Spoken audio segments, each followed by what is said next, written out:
Wow, wow, wow. Well. The full 80 minutes is back with myself, Mick the Game Caller Gledhill. And as you can see on your lovely screen, we have Jimmy Mack and we have the pretender, because you're more than the pretender now, Joe Me. You are going to be the king one day. It is Joe Me the money. He's above me there. First of all, it feels like an eternity, and there's been some fantastic rugby league stories. The Championship, League One, Super League. How the devil are you both? Yeah, I'm brilliant, Mick. Thank you. Yeah, enjoying this. It's been a crazy season. Obviously, very busy time at the Show Me Towers, but yeah, non-stop at the moment. And who knows? Every up until the weekend, every league was still all to play for. Every game was important, so I've been loving it. And I hope everyone else has as well. I'm excited to see all the comments about what they think of the season. We've not announced this. This is we're recording this on a cold, wet, windy Monday morning, so people are going to watch this and be surprised and maybe shocked and like, yes, the full 80 minutes back. Because let me tell you, I've done a couple of Super League games, and I think it was the St Helens Huddersfield game I did a few Sundays ago. And there's people in the crowd that are coming up to me. They're like, Mick, bring that bloody show back, bring it back. So there we go, we're back. Jimmy, what have you been up to? Oh, busy man, yeah. Like Joe says, it's been the season we were all hoping for in the Championship. Tight as anything at the top. Unbelievably tight at the bottom, as we'll get onto. So been absolutely loving it. I think it's been absolutely brilliant year, like we'd hoped for. And obviously one more big weekend to come in both League One playoff final and some massive games in the Championship. But do you need to just explain before we crack on? People will be thinking we've been joined by the lead singer of The Prodigy, but do you want to explain the hair for those who didn't see in its full glory a few weeks ago? Oh no, Jimmy, this is the new style. It's the new one. Oh, yes. So we had the pride colours, and we've now gone for a bit of a purple, blue, and orange number. Don't ask me why. Is that Bradford's? Oh, wait, is that Bradford's third shirt? Basically, it's nothing to do with Bradford. It's nothing to do with Bradford. I've been helping a few people out in the hairdressers.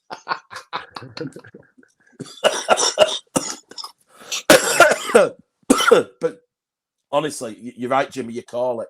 I mean, we could talk a little bit about North Wales Crusaders later on, but that story, going to Workington, going to Oldham, going to Hunslet yesterday, that is absolutely amazing. And, Andy Moresdale and everybody at North Wales Crusaders, the unthinkable happens and they go to Doncaster. I know Carl Hall obviously will be crying in his cornflakes next Monday morning. But yes, Super League as well. Who's going to make the playoffs? There's so many interesting narratives from this Rugby League season. And we've all got together, haven't we, for the past couple of weeks now. We need to bring the show back. We need to do something. The business end of the season, especially in the Championship, where either Barrow, Whitehaven and Keighley Swinton are joining Newcastle in the trapdoor. And who's going to make the playoffs? We know it's York against Batley tonight. We know every Bradford fan and every London fan's going to be crossing the fingers and praying for a York win, which will then confirm both Bradford and London in the playoff places. But listen, it's really exciting and it's good to have the show back. I mean, Joe, I'm just saying, Joe, at the start of the season, when we all were like talking about the Super League, about the Championship, about League One, and we did those preview shows and prediction shows, and you probably know where this is coming, but I've got to say, Joe, you've had an absolute howler, you've had an absolute stinker, and in the 5 years, the full 80 minutes has been going, you predicted Keighley Cougars to finish second. Well, Mick, mistakes happen, don't they? You live and you learn. I don't think you can predict. Luckily, I don't think you could have predicted what could happen this season. Everything's been up and down, haven't they? Obviously, mid-season, I think they decided to cut the costs, cut everything, cut it all down. And from there, they've, like you said, they're fighting for survival now. They've lost some key players. I think a bit sad what happened, but I think they're back on it now. They're trying to fight in, they're trying to keep in the Championship.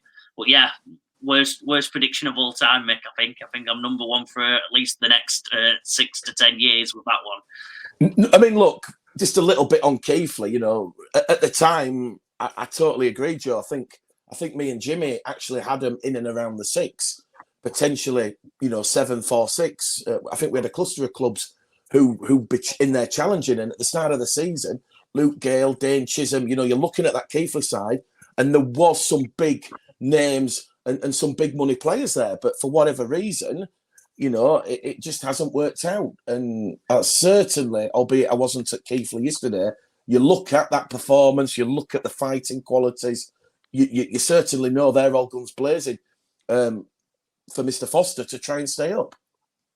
Yeah, they're all. Yeah, they are. I mean, speaking to some of them are in and around the club. They're fighting. They're in it. It's just tough, isn't it? I think they went all gung-ho, the IMG. But obviously, we've not spoke about IMG. That was the main premise of the show for a couple of months there near the end of our run, and obviously that didn't help. The owners didn't agree with what IMG were doing, so changed up, and I think that worked from there. They went, well, we can't afford to spend all this cash, it seems, and then lost Dane, lost Gailey. Both went on to, obviously Dane at Fev now, Gailey back into Wakey, and nearly pulled off the miracle in Medina, the miracle at Wakey. But sad, obviously, yeah. So they went on. They had the quality of player. It just didn't quite work for them logistically. Jimmy, I'm going to ask you something. Just quickly, give us a quick overview on Keighley. I mean, that for me in the Championship is one of the sort of sporting narratives of the year. That at the start of the season, after Reece Lovegrove, an undefeated League One campaign, he gets them up. There's all that optimism, and then it's just crashed and burned.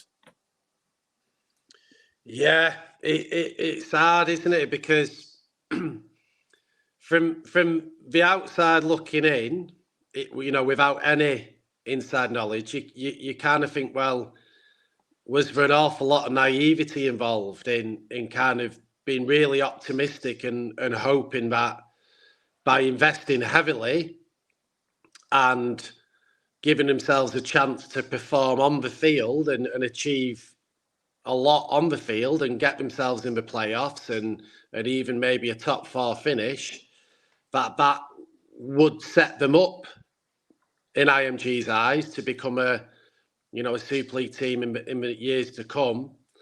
And then obviously as more information came out, the owners clearly decided that pathway wasn't possible, and as a result started to make some quite drastic changes. I felt sorry for Reece Lovegrove because personally, I think if we go back to the start of the season, yes, they were one of the teams that had a chance to get in the playoffs, but I thought anything more than having a chance to get in the playoffs would have been overachieving, knowing how hard it is to jump up to the champ. I'm not having a dig here at Joe at all. I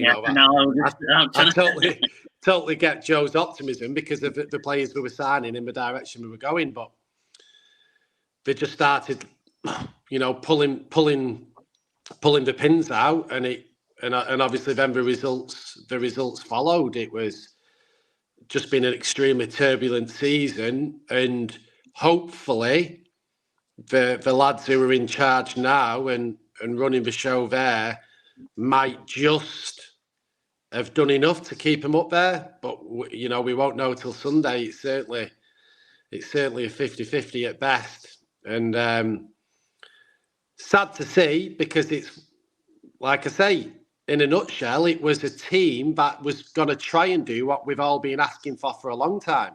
Chuck some money in, go for it, create that Cougar mania. They've done so much off the field with, the entertainment before the game, the pride stuff, the women's. Do we have women's? I feel like they don't have. Do we not have women's yet? But we have an awful lot of, box ticking going on off the field, and we're trending in the right direction. And then it's all, it all came tumbling down, and it's a case of can Jake and Steve, and the new coach Matt, can they hang on to championship status and go again, without quite being so gung-ho and do it in a different way, recruit in a different way. And if not, look, if they go down, I don't think it's necessarily a bad thing. You know, we've got so much up in the air about how the leagues might restructure with London Scholars' exit. I'm not sure it'd be a bad thing from going down anyway. But yeah, we'll see. Just a little bit on these restructure rumours, because obviously when I did the radio show yesterday, quite a few people were asking. I asked the RFL on Friday, you know, because London Scholars have gone, is there going to be a restructure? Because I know a lot of League One clubs who call and message me, and you've probably heard the same, Jimmy Joe. You know, they're on about let's get rid of a couple of clubs and merge the Championship and League One together and have sort of two conferences or two sort of East, West or whatever. But when I spoke to the RFL on Friday, they said there'll be no change for 24. The seismic change is going to come in 25 when the top tier will rebrand away from Super League, and then you will have an opportunity to perhaps have what IMG are calling the new top tier and then a bottom tier. So who knows? You know, I personally, and we've not done this show for a couple of months, I would love the Super League clubs to put the self-interest behind them. That goes to 14, the top tier, and then you've got another 14 team division behind it. And I know there'll be pain. Some clubs might miss out. But, you know, we've got to look at how the rugby league landscape is in 24-25. You know, the sport has just signed a broadcast deal with Sky, which, if you go back to the previous one, what Nigel Wood signed, you know, the sport has lost 50%, 20 million. So there's not all this money to fund 36 clubs, 37 clubs, and also fund the RFL. But, yeah, good point on Keighley and making that transition from League One to Championship. We know Newcastle, when there was the period of mini licensing, they didn't actually earn promotion on the field. They were picked up and put in the Championship. And I know from speaking to good people at Newcastle, like Seymour Curdy, Jason Robinson, and some of the other people up there, like Eamon O'Carroll, who used to be head coach, and Dennis Betts, who's been a regular on this show in the past. You know, Newcastle have been spending nearly £1 million, £800,000. This season, I think they're doing 500, 600,000. And, you know, it's not always equates to what you spend and the players you bring in to bring that success on the field. And it's quite sad, really. Newcastle are going back in that trapdoor into League One. But yeah, your thoughts, Joe? Yeah, the Newcastle one's really sad for me. Mick, love the club, love the people around the club, love a lot of the players, good lads. Yeah, really sad one. They couldn't quite make it work. I think it's a funny looking at the team. They had an okay team on paper. I think I think they bought in Jack Miller late on, didn't they? A week or two in, realising they needed an half-back. I think they threw together a couple of key positions. Like I said, at half, full-back, Alex Donaghy come in, a young lad. They played a lot of young lads. They probably just needed an older head around one of the key roles. Obviously, Kurt Davies, one of show me lads who we love to bits. I think they just needed someone who it's against our way, but maybe a 30-year-old or 31-year-old who's been there and done that and can just lead them around the park. I think they just had a lot of young players who, a lot of them, I think, will turn into something and go on to do great things in their career. But yeah, it probably just a bit too young and a bit of inexperience, and the travel's a killer. I think we all know. I mean, that's why North Wales train out of Manchester. It's why Midlands train out of Cass. I think that the travel's obviously a big one. It took me a long time to get my head around it, to be honest. In America, when I was playing tennis, we travelled 3-4 hours to different ones, so I guess I was used to it. But I don't think the travel ones, obviously the Cumbrian club's struggling this year. I don't think lads like to travel at all. I don't know what we do about that. I don't know how we change that. But yeah, a lot of the clubs who are out there set to lose with the money that they're spending on all the flights and everything, where obviously it's nice to travel and get a bit of sun in Toulouse. It's an interesting one. Mick, London have made it work finally, but they've obviously had a couple of years. I don't know. I think there's a lot of layers to the Newcastle demotion, weren't they? Obviously, a lot of player morale as well. I think after going through it for year after year and it not working, I don't know. I literally, I'm struggling to define one answer. I think it's probably 50, innit, Mick, or why it's been such a sad year for them. But I'm happy they won at the weekend. Amazing win. Amazing win. So they can pull off wins. They pulled off some great performances. They just couldn't do it throughout a full 80-minute game for people who have watched them. They had moments of brilliance. They just could never seem to do it over 80 minutes. So I don't know what you think, Mick. Give us your Newcastle synopsis. I've seen a few Newcastle games, and obviously the 2 games against Bradford. They weren't blowouts by any imaginations. Bradford had to work hard to break Newcastle down. I think fundamentally, like you say, they probably did lack some experience and game management in that spine. It's a very young side, but you look at some of the players, and I'm not blaming Chris Foreman in any way, shape, or form here. But one criticism that I have said to people at Newcastle is there was 4 or 5 players that Chris brought in from Workington, who obviously Chris was in charge of Workington last season, and obviously Workington were relegated. So I don't really see the method in the madness in bringing players who have taken a club down. I'm not blaming those players by an imagination. As you say, there's 50 reasons, but this is just one of those reasons which obviously I think when Newcastle do the review, they might look at that recruitment. But you mentioned the travelling, and listen, what Newcastle need to do next year is they probably need to start recruiting and investing like they do in the academy. And like you say, you've seen the emergence of your Alex Donnays. If you can find another 3 or 4 of those, that is cutting down that travelling time. Because I didn't even know this. Newcastle's up in the northeast, as you know, from Leeds, Bradford, Halifax, Manchester, where some of the players are based up there. You're looking at 2-3 hours in a car, especially at peak times when you go into training. And I didn't even know when Newcastle are coming down in on a Sunday, because the players are not having to drive up to Newcastle and get on that team bus, they're all being able to come from home.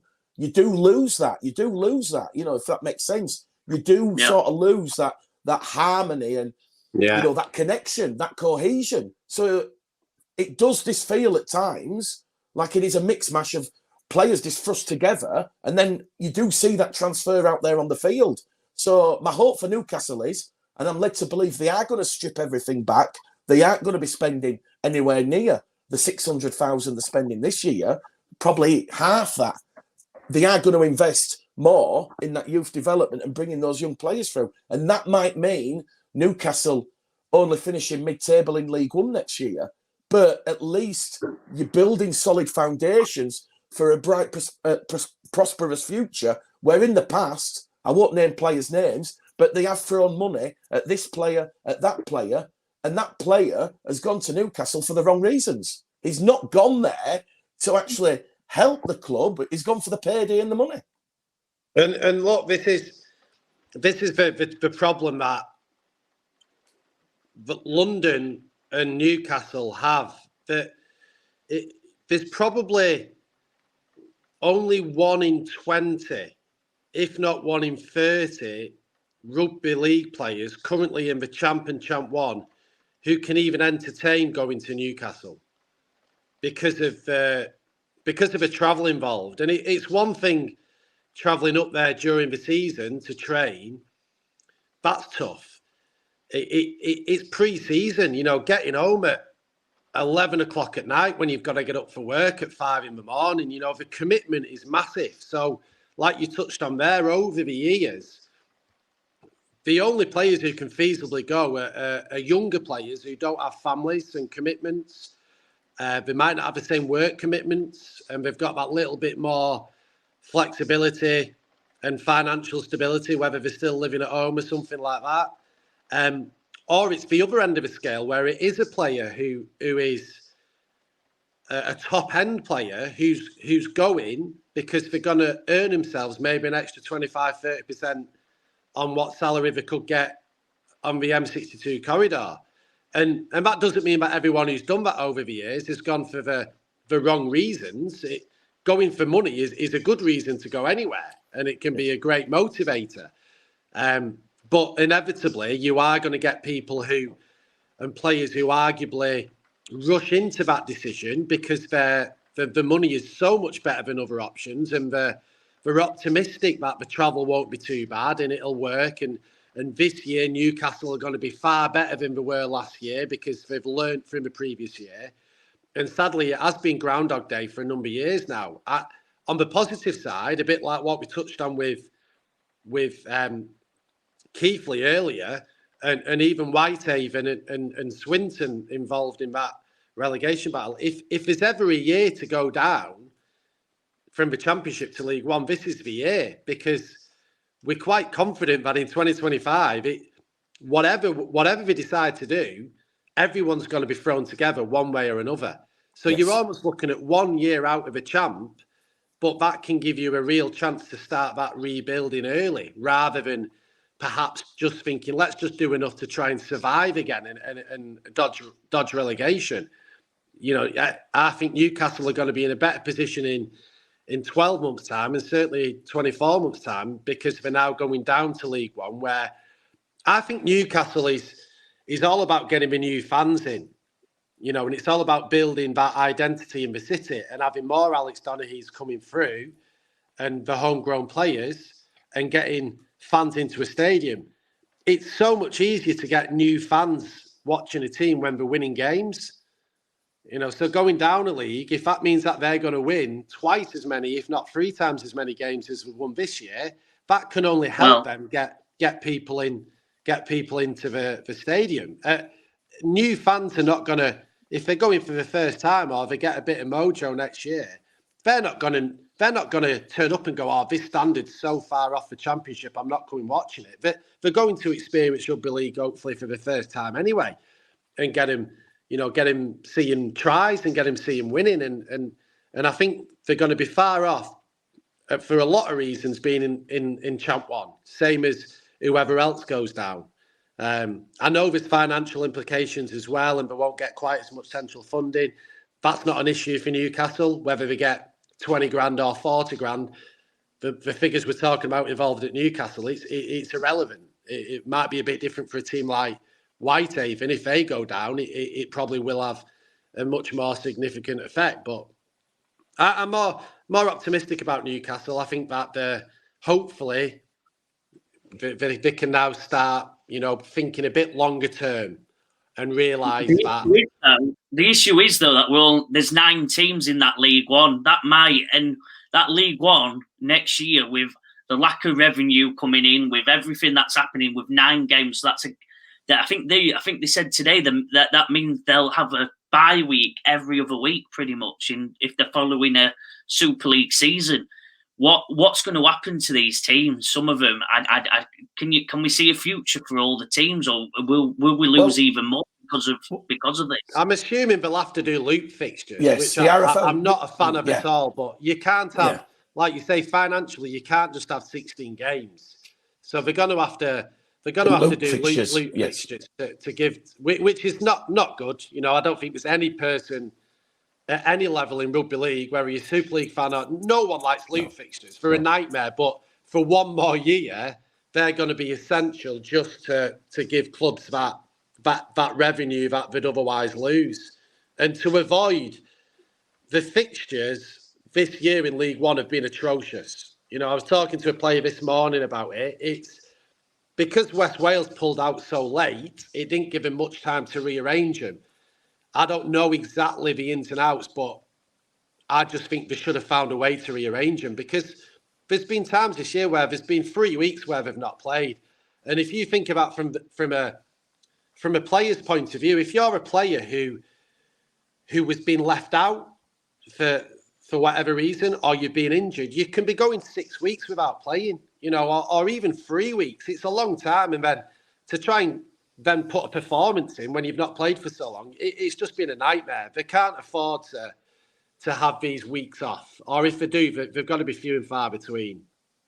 No, I totally agree, Jimmy. Like I say, when I spoke to the RFL on Friday, they said loop fixtures is probably the way forward for 24, but all bets are off for 25, what the top tier looks like. And I do think you do need to bridge Championship and League One together, but You can't just do what a couple of League One clubs are saying. Let's just merge them now. So you've got a 23-team league and you play each other once and then you split off into top fours. No, listen. It has to be well thought out. There has to be some actual creative thinking and there has to be something that sticks. You know, I know Rugby League, we have the Super 8s, we don't have the Super 8s. We've got licensing, we don't have licensing. We've got promotion and relegation on the field. We don't have promotion and relegation off the field. And this is all in the last 10, 12, 15 years.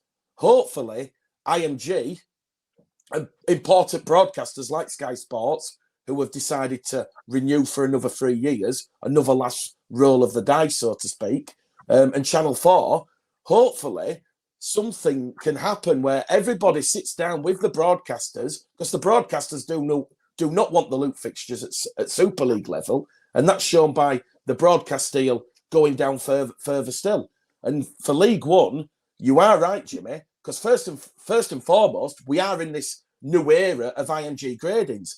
How on earth, if Newcastle are down, but we'll talk about the relegation battle in a minute, but let's just say, for argument's sake, Keighley go down with Newcastle. How on earth do Keighley and Newcastle improve their IMG score in a 19 league? It has to be seen as being fair, because Newcastle, I do firmly believe, in years to come, will eventually reach the promised land of the top tier. And there will be a big force to be reckoned with in the rugby league world. And Keighley, we all know about Cowie and Ryans and the O'Neills, aspirations, for Keighley to get to the top flight.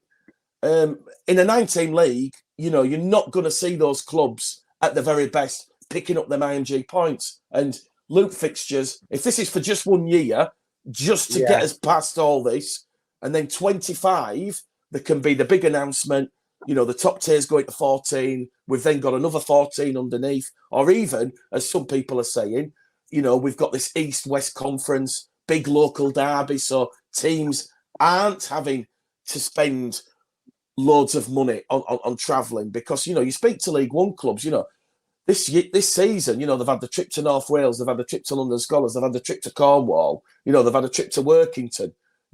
Honestly, when you think about it, Jimmy, a lot of these clubs are worse off financially than a West Bowling, a Dudley Hill, a Siddle, or a Fataweef, because, you go to some of those NCL games. I mean, there was 800 people at West Bowling the other week. You look at some of those League One crowds, and I don't want to bag the sport, I'm trying to be positive, but you look at some of the crowds, and sometimes you see low hundreds, you see 150, you see 300 people at a game. It is painful, but I do tend to agree. I don't think what will happen next year, but I do think come 25, hopefully all the clubs can come together, work together, and there's going to have to be compromise, and they're going to have to compensate each other. And hopefully we do see that bridging of the rugby league sort of family ethos, and the clubs can, along with the RFL, IMG, and the Super League, because although it's going to change its name, there will be movement from those top tier clubs who will then drop down into this new structure. So everybody's got to come together, for mine, with a blueprint that's workable, that gets rid of loot fixtures in the top tier. And in my opinion, League One, it's past its sell-by date. It's like one of those yellow stickers you see at Marks and Spencer's. Something that was originally £4 and it's now reduced to 5p, and it's 2 minutes to closing. That is my analogy on League One. It was £4. It was fresh. It was succulent. It was amazing. It's now got a yellow sticker on it, and it's now worth 5p. And I do think League One has to go. League One has to go. I think the league has to do something with the young players. I've been saying it for a year or so on this show. I've been the big advocate, because that the reserves competition just isn't working either. There's not enough transition from reserves to first team going on at any team. There's a couple of teams that do it better than others, but in general, it's not brilliant. We're not seeing the young players come through like they used to. I don't see why. I don't see why sometimes we have some teams, it makes sense for, I guess, winning in the moment, but we have some teams that average age, it's like watching Dad's Army, innit? 32 average age, they'll pull off some wins, but they're not, no offence, that's never going to take a team anywhere other than a few wins here and now. I think if something does happen to League One, I'd love to see it, I guess, converted into like what the NRL do, or what teams, what leagues all around the world do, and have a proper youth league where you can go watch the best young talent in a good standard competition, maybe mixed in with the older men, to give them something to look for, give them some guidance, give them some people who have been there and done that and who just like playing rugby still, that a lot of the League One teams are. But we need to do something about the young players, and I think that League One league sat there, and some teams do it. Cornwall's average age must be 23, 22, if that. A few of us Midlands, I think, are going a bit with more youth and looking to grow. There's a couple that do, but there's something that needs to be done about the youth, because that's where the excitement is, in my view, and in a lot of people's view, in all, again, leagues all around the world. The youth are the ones people get excited about. The NBA draft is televised. Millions of people watch it. Same with NFL draft. Same in NRL. When a young player gets in after playing really well in the youth leagues, they're all buzzing, excited. That it doesn't happen enough. There's only one or two a year, really, that even do it now. Obviously, we've seen George Delaney do it this year. But there's not loads. There's not loads else, is there? Obviously, young Pricey a couple of years ago come through with that buzz, but we're just not seeing it at the same level like we used to. I remember me growing up, we used to see loads of young players. Every team had a couple of young players you'd be excited about. And so, yeah, League One, I think, should transition or find a way to mix in with a youth league, because I don't see the point other than for that team winning in that moment of having these average ages of 31. I might do that, Mick. I might do an average of all the league, of all the teams, and see what the average age is, because I think it would surprise a lot of people, and I personally don't see the point. I don't see the point in it. Maybe you've got a different view. I don't know. Just before I answer this, Forks, obviously, we're pre-recording this, so people will be watching this live. They'll be saying, are you back every week? Well, listen, I'll be back next Monday. What about you, Jimmy Joe? Mick, surely we'll save that till the end. Leave a bit of suspense. We'll leave a bit of suspense. We'll leave a bit of suspense. Make them watch this one so they can find out what the crack is. We can't just deliver it now. You need to watch to the end. But no, go on, Mick. No. I was just going to say, listen, look, my own thoughts on the reserves are, just quickly, when we campaigned on this show right at the start, when the show's inception in 2018, 5 years ago, you know, me and Craig, we were all youth development, bring back the reserves, get rid of dual reg. They brought the reserves back, but sadly, as we know, games are regularly called off. There's not enough players. There's players from other clubs. I won't name the club, but there was one reserve game I were at this year, a Super League club playing Bradford, and the Super League club had 4 different, as well as its own, it had another 4 clubs players in it. And that is not what the reserves is all about. You know, the reserves is all about developing your own players. So you're not sending those young players out on loan, and they can have a meaningful competition and they stay integrated. Like St. Helens religiously, they'd never let a Louis Stodd or a George Delaney go out on loan, because they want to keep them in that integrate, you know, keep them integrated. But yeah, listen, you know, the reserves, I think that in its current form, it's not working. You know what? I'd rather not see it. I would rather not see it than how it is painfully being operated now. And again, just a small bugbear with the RFL. What they've done this year is scholarship 1 week, academy next week, and then the reserves. You've got a 3-week gap between each game.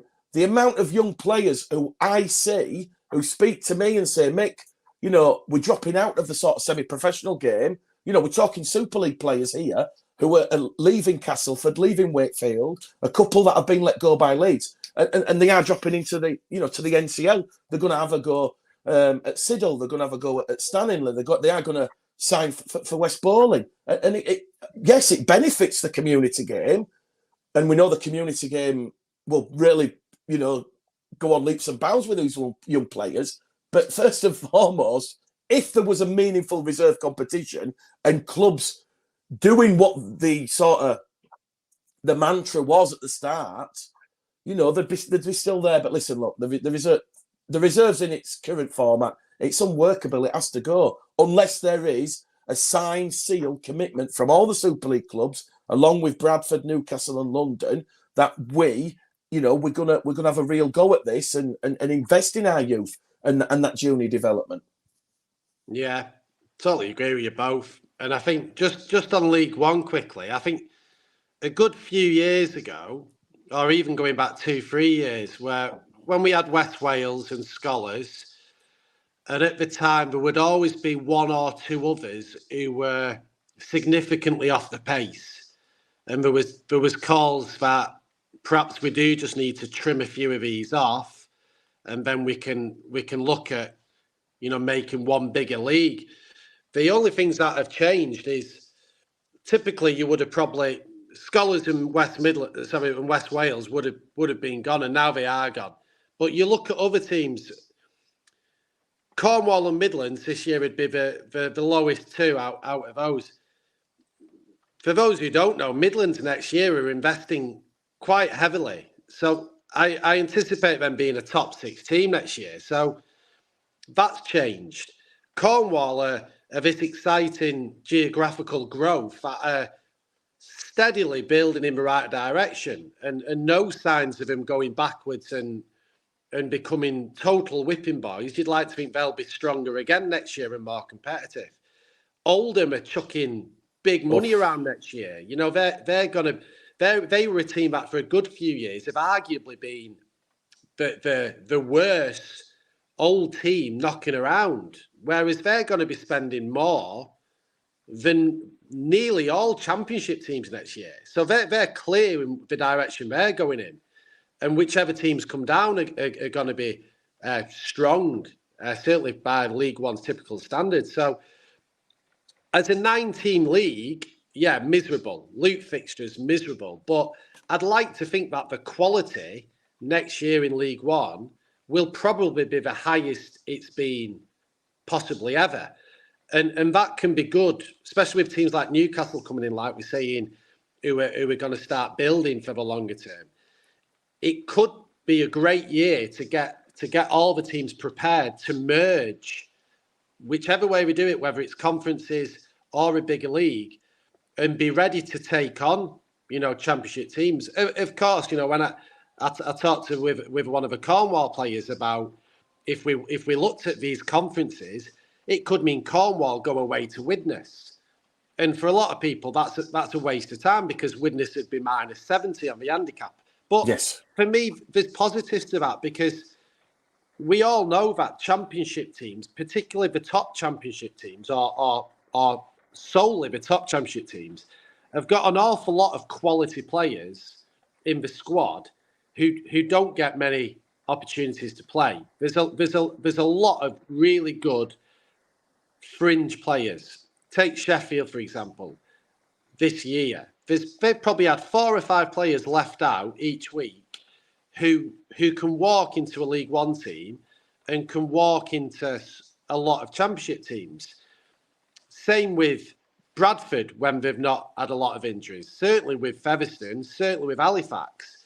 Now, when a strong championship team comes up against one of these teams, it'll give them a chance to make changes and give some of these primarily younger players chance to play and get championship appearances. Whereas sadly at the moment, if I use Joe Hurd as an example from Sheffield this year, he's a top quality young player who at other clubs would have played a good number of championship games. He has actually played a handful at Keighley on loan.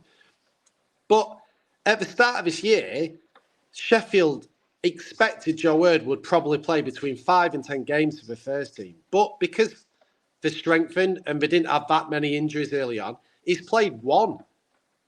Because he's not had the chance. There's never been the fixtures where they've been willing to go, right, we'll have a big change and we'll give these 4 young players who've been training week in, week out, 3 times a week since December, a chance to play. Whereas, with respect to these League One teams, when Sheffield are home to a Rochdale or a Midlands, or whoever it may be, they can confidently put those players in, know that they'll probably still get the result, and allow these young players to clock up games. And I think that's a real benefit of merging the leagues together. There doesn't need to be, we don't need to see Featherstone put 100 points on Midlands. There's absolutely no need to, because one, Midlands will be stronger, and two, Featherstone can play a lot of their fringe players. No, I agree. I totally agree, Jimmy. I totally agree. And like I say, I hope in the weeks and months ahead, the clubs can come together. There's going to have to be compromise and concessions. And I just hope, we do see something. This is the big bang again. We've got the IMG era. That's about to start next year with the gradings going live, which will determine the makeup of the top tier in 25. And like I said, there is going to be, at least, in my opinion, at least one current top tier club coming out and being replaced by a championship side. So, you've got to get everybody on board. Joe, can you put the bottom of the championship Let's get up? it on, Mick. That's what we've been waiting for. Yes. Let's get it on. Right, we've got to call it as we see it. This championship season for mine has been the best. You look at the top, you look at who's going to make the playoffs, you look at who's going to go down, who's going to go through that trap door. There's so many questions that need answers that it is literally taking us right up to round 27 of the championship season. Anybody who listens to me on local radio will know every week, I'm passionate. I believe in the championship. It deserves a better broadcast partner than the shite that Viaplay have served up with the gaps. And, listen, look, Joe, just quickly on Viaplay, they've been doing a game a month. I know they've got the game tonight and they're coming down to Sheffield on Sunday. But how frustrating for those fans where during the summer months, they only showed the Bradford Barrow game and the Bradford Widnes game. And that was out of 12 weeks. Out of 12 weeks, they showed 2 games. Oh, and they also showed York versus Lee in the Cup. So basically, for 3 months, they showed a game a month. Anyway, listen, forget about Viaplay. They're going. They've gone bust. There'll be a new... Any news on anything coming in, Mick, before we get in? Well, actually, we'll get into these bottom things, because Yeah, listen, because we've been away so long, we could do a 10-hour special. But but yes, the RFL are actively seeking a broadcast partner for the championship. Worst case scenario, next season, the championship, there'll be 1 game a week on the Hour League, and it'll be Sunday evening. That's the worst case. So there'll still be a game a week, albeit it's not going to be on a traditional TV. But anyway, right, get that table back up, because you look at that table there. You look at that. This is the most exciting championship competition in years. It reaches its climax this weekend. With the games on the Saturday and, of course, the games on the Sunday. Who on earth is going down out of that? Because Newcastle are already down, and you've got 4 clubs who potentially could join them this weekend. I can't call it, because when you look at, put the table back up, Joe, when you look at that table, you look at, no, not the top one. If you look at that table there, you've got to probably assume Barrow, obviously, are the safest out of those. But look at Whitehaven, the points difference, they're minus 318. Keighley and Swinton, they're both minus 323. So it does appear, when you look at how close the points for and against is, if all 3 are destined to lose, and I'm not saying they are going to lose, because Whitehaven are hosting Toulouse on Saturday, because obviously Toulouse, with their travel plans, that has to be a Saturday fixture. But you look at Swinton, they go to Halifax on Sunday, and then you've got Keighley going down the M1 to London. We've got to call it as it is. Whichever of those 3 clubs loses by the least amount of points will stay up. It's unbelievable. And this is what I said. The championship, it's absolutely exciting. It's enthralling. The Super League, we know Wakefield are down. We can talk a little bit about that later on. But look, listen, I can't call it because I saw Keighley yesterday. They fought really hard against Halifax. They kept them right in it. I know there was a Lewis Jouffre drop goal a minute from time to break the hearts after Keighley had pulled it back to 22 points apiece. Swinton again. You know, we all knew, Jimmy, we spoke about this last week. Swinton Whitehaven, and we're shocked or surprised that went down to a point. You know, I'm certainly not. And as we say, you know, one of those four clubs. I mean, Barrow, did you expect Barrow to go to Newcastle and lose? That's kept them in it for another week. You know, yeah, I mean, I do feel, and I've done for a long time, that Barrow would be all right. And I think they are now. Are we saying Barrow are safe? Are we saying it's one of the three? Yeah, I think we've got to. When we got that win against Swinton.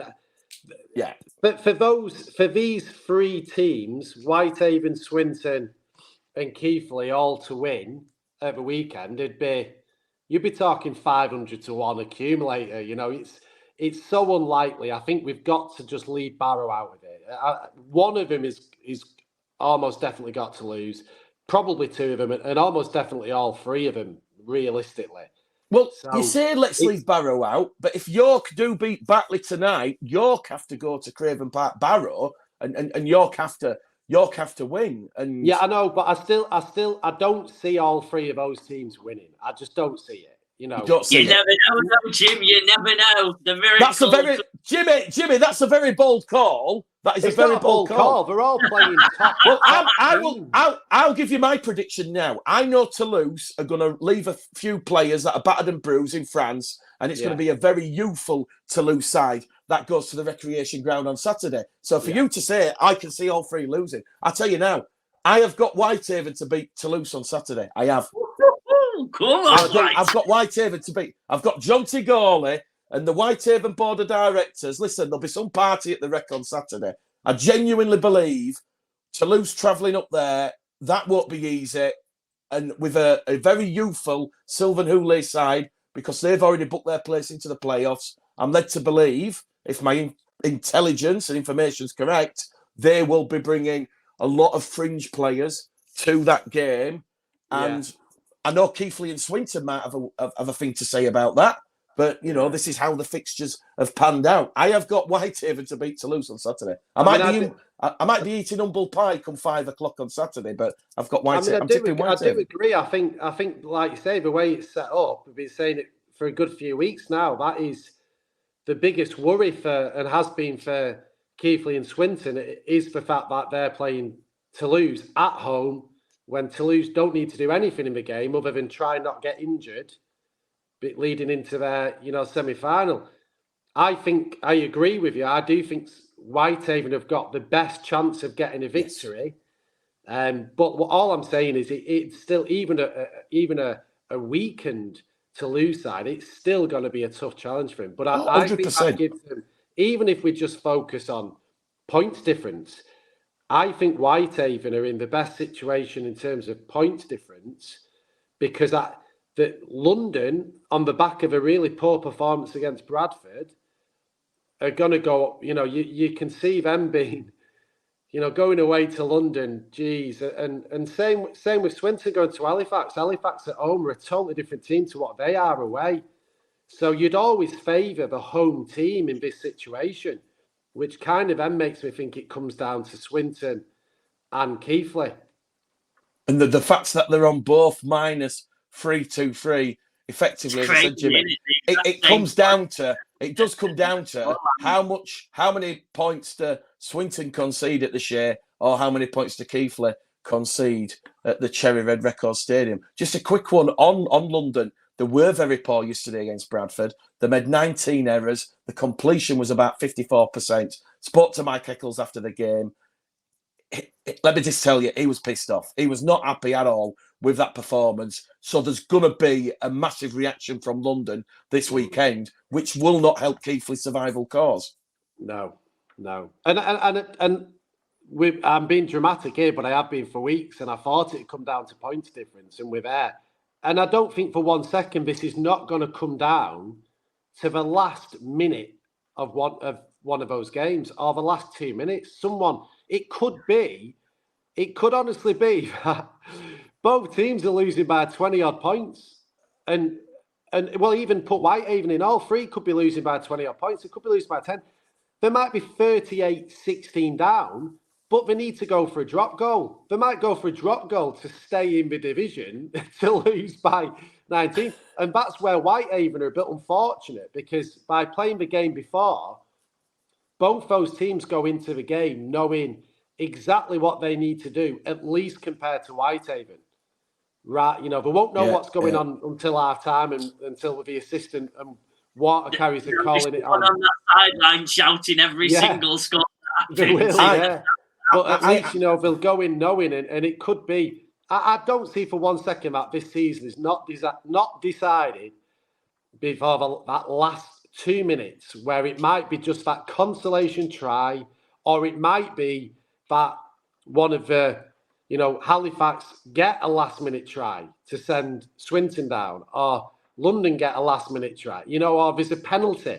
There's a penalty 45 metres out, and Dan Abram goes for goal. And if he gets it, Swinton survive. It's going to be right down to that last. It's got to be down to the last ball. I don't see any other way. The last play.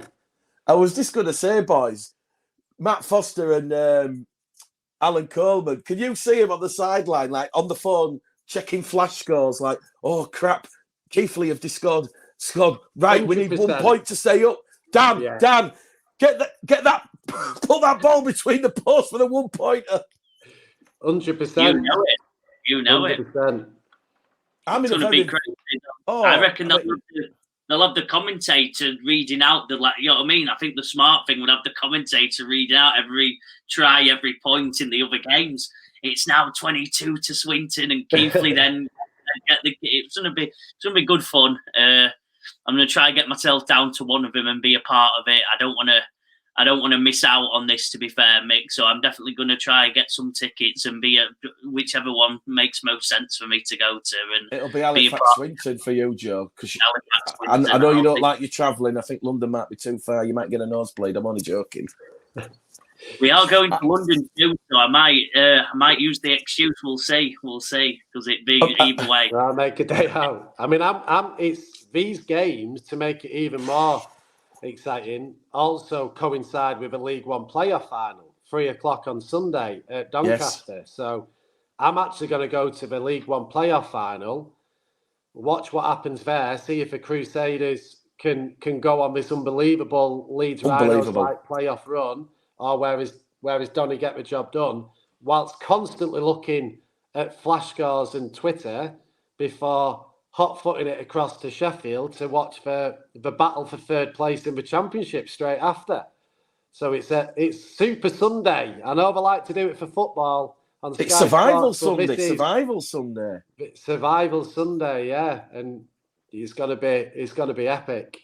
Well, the frustrating thing for me is, I actually want to go to Doncaster in North Wales, but I'm a bus and train man, as you know, so trying to get to Sheffield at 6:30. I'll be sat on the train looking at all the scores that are coming in. But listen, whatever happens on Sunday, it has been one of the most memorable Championship seasons. And I know we've had a laugh and a joke about your prediction in the Championship preview, Joe. You tipped out Keighley to play Featherstone in the £1 million game. Literally 80 minutes away from going back into League One. It would be really sad, especially after what Reece Lovegrove did there and everything. What was what looked like being built. And as Jimmy said, they do a lot of work outside of the field at Keighley. They're a great all-inclusive club. They've done the Pride terracing. They're very open, very inclusive, and for Swinton as well. Swinton. They've got aspirations of moving into their own stadium. They did rubbish the claims that they are going to change the name to Manchester Lions. I did hear that. I don't know if you heard that, but I did hear they were looking at rebranding. But when Bradford played Swinton a couple of weeks ago, they just went, no. Andy Maisy and the previous board, when they tried to change it, they got ousted, and there was a lot of abuse and a lot of unpleasantness. So you know what? Sorry to interrupt there, Mick, but you know what? Derek Beaumont has probably changed a lot of people's general views to that, because he's proved that pulling off a rebranding, which 90% of the rugby league community totally hammered, and then it's ended up being such a success. I'd argue that a lot of naysayers who automatically go, no, you can't change the name of this club, they'll be arguably a bit more open to it, knowing the times the games are in, and that, you know, sadly, sometimes tradition has got to go out the window a little bit to be able to step forward. So I wouldn't rule out a couple of rebrandings over the next few years as clubs try and access that new audience or take a step in IMG's eyes in the right direction. Right, we're all on the spot here. Who is going down? Who's joining Newcastle through the trapdoor to League One? Joe, we'll start with you. I think purely because I think Halifax need the win, don't they? Halifax need the win to stay in the playoffs. So I think on the back of that they've got the most. I think out of the three teams that are playing, London need to win, but I don't think it's as important. Even though they've got, like I said, a bit of a storyline with playing bad this week, and like I said, Toulouse have got absolutely nothing to play. They're finishing second, whatever happens. They've got much to play for. I think purely for that, and this is not against anyone, but I think just because of the fixture of who they're against and that meaning for them, I'd say Swinton might be my pick, but it's literally just for that reason only. I think they're all in the same predicament, really, aren't they? Jimmy. Yeah, I'm gonna put Whitehaven out of it. I think that they've got the best chance of getting a good result.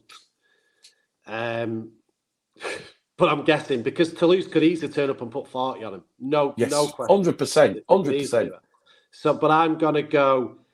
I think that London will have a big backlash, and I think there's more chance of them putting a big score on Keighley down in London. You know, that travel, everything, and I think they'll slightly outdo the Halifax score on Swinton. I think London will want to sneak that fourth spot off Bradford, depending on how other results go. So I'm going to, it's a total guess because it could be, I've got them all even money. But I'm going to go Keighley, but in the same breath, I also think it's the best thing for Keighley to probably go down as well, or certainly it's no big drama.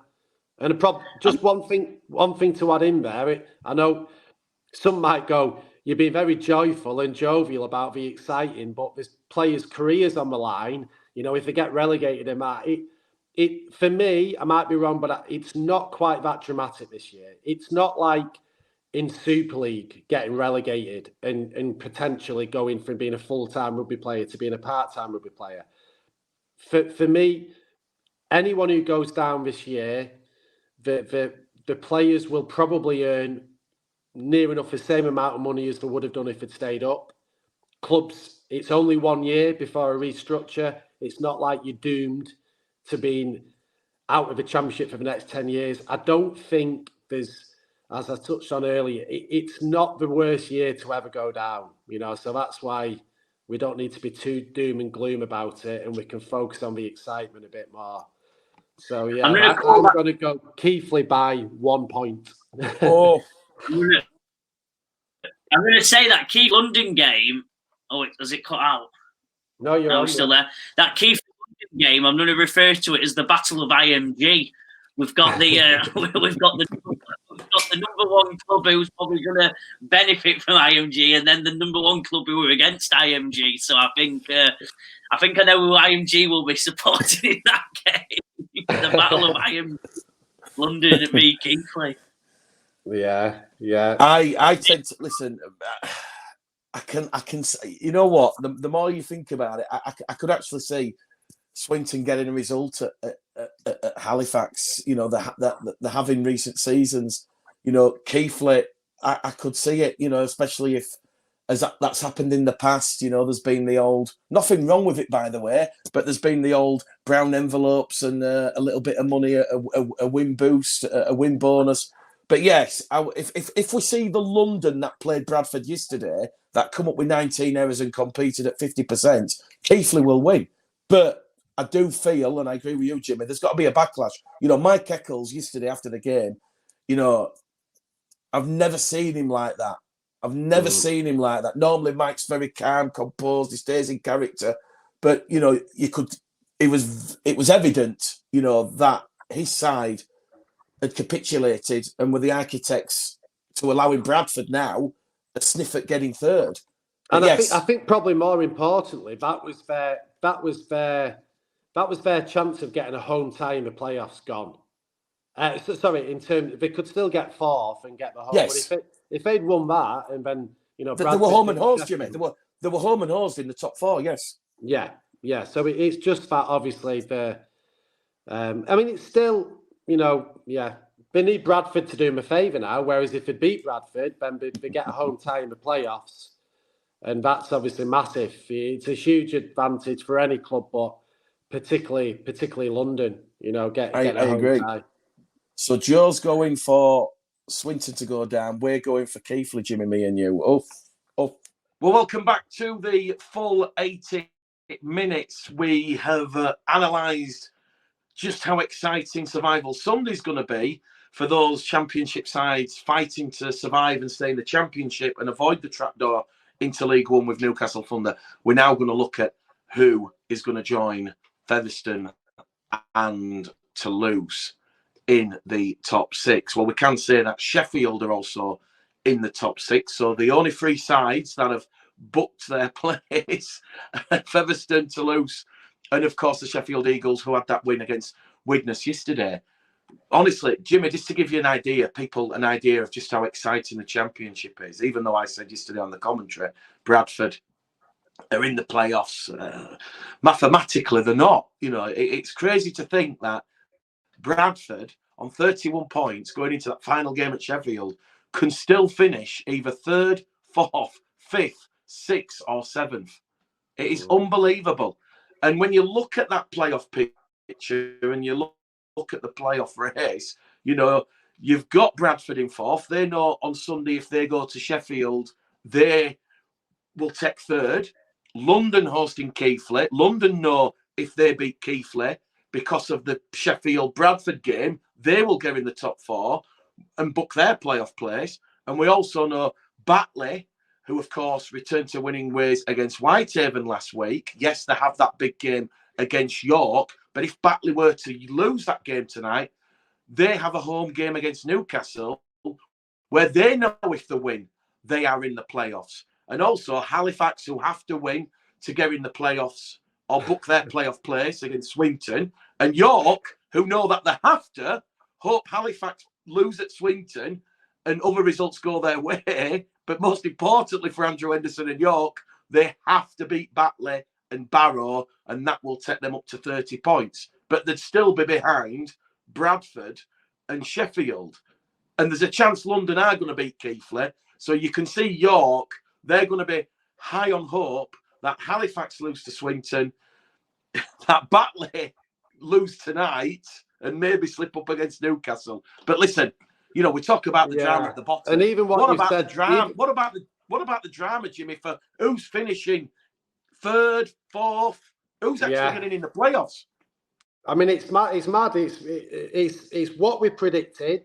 The only team I've got wrong is London. You know, I thought London would be the team that couldn't get relegated, but would be a few, you know, probably a couple of wins off the playoffs. But, you know, I also didn't know they were going to recruit like they did midway through the season and strengthen with the quality they have done and become as good as anybody outside the top two on the day. So they're very much in it. And what you just said there is like, there's other connotations, isn't there? Because, you know, it could come down to points difference for who gets in the top six as well.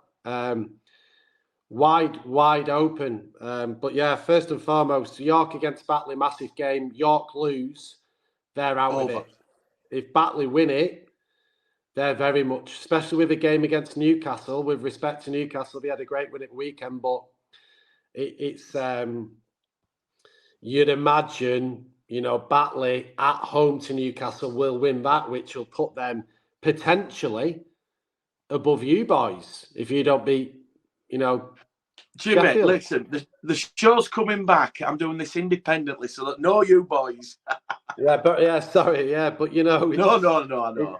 So much could happen, and just I suppose it's probably useful and just to say how the playoffs will play out. So correct me if I'm wrong, but Featherstone and Toulouse have both booked themselves a week off and a place in a home semi-final. Yes, their home semi-final will be the weekend 8th of October. Yes, and because Feather finished top, they will play at home to the lowest position team who make it through the elimination. So effectively, if a team that comes sixth get through, they'll play home to them. Yeah. Which could easily happen because we know that whoever gets in, anyone could finish anywhere really. So, that it could be Halifax end up sixth, and yet they probably still go into that game as favourites, no matter who they play. So it's going to be really, really exciting, and to add a little bit more to it as well, I believe most teams would give themselves a better chance going away to Fev in a semi-final than they would going away to Toulouse. Yeah. So, it might be a case of as long as you make the playoffs, whatever team you may be, finishing highest, unless you're going to get a home spot, a home fixture, is not the end of the world. The pros of going away to Toulouse is you get that extra trip if you can afford to make it, and another nice weekend away in Toulouse. For the players, if you don't get through and you get knocked out to Toulouse, it's not a bad place to end your season. But I do believe most, albeit Feather proved they are the strongest team and backed it up by going away to Toulouse and picking up a win on Saturday, I do think most will fancy the chances at Fev more so than away at Toulouse. And arguably, if there's an upset to be had, that's where it could be. I agree. Do we both agree as neutrals and just as Championship fans, Fev and Toulouse is a final we'd like to see? Well, I think when you look at I think when you look at what's happened this season, Jimmy, you have got the top two. So, of course, we're doing this show independent of any club that we've grown up or worked for or are involved in. And from a championship point of view, albeit I've not been able to watch the game in the south of France at the weekend, but, they went toe-to-toe. Featherstone obviously avenged Toulouse turning up at Post Office Road and getting the win early in the season. Now, I was at that game, and that I said at the start of the year, I've backed Toulouse all season long, and I'm still going to back Toulouse, albeit it will depend on if Featherstone can get through that playoff semi-final at home, because we know what happened last year when Batley rocked up and Batley produced one of the shocks of the championship season. And I do agree with you, Jimmy. I do agree with you. Oh, Jimmy's gone. He's back. Oh, yeah. We've switched sides. But I do agree with you, Jimmy. And I've spoken to a couple of coaches in the championship. And although Lee Greenwood, on the record, wouldn't tell me. But, certainly it's very interesting what the coaches do tell you. And I am inclined to agree that the majority would fancy the chances away to Featherstone. I know there'll be Featherstone fans watching this like, well, what you on about? We finished top, but you don't understand, the logistics of going to the south of France, that big pitch there at the stadium in Toulouse. It's the largest in the league. The in-goal areas. It's a rugby union dimension field, and until you've actually been to the ground and watched a game on it, it's just massive, and that's why Toulouse are so formidable at home. And yes, we know that they didn't play at the Stade Ernest Well on Saturday. They've obviously had to move games because of Japan using that stadium as their World Cup base for the other Codes World Cup.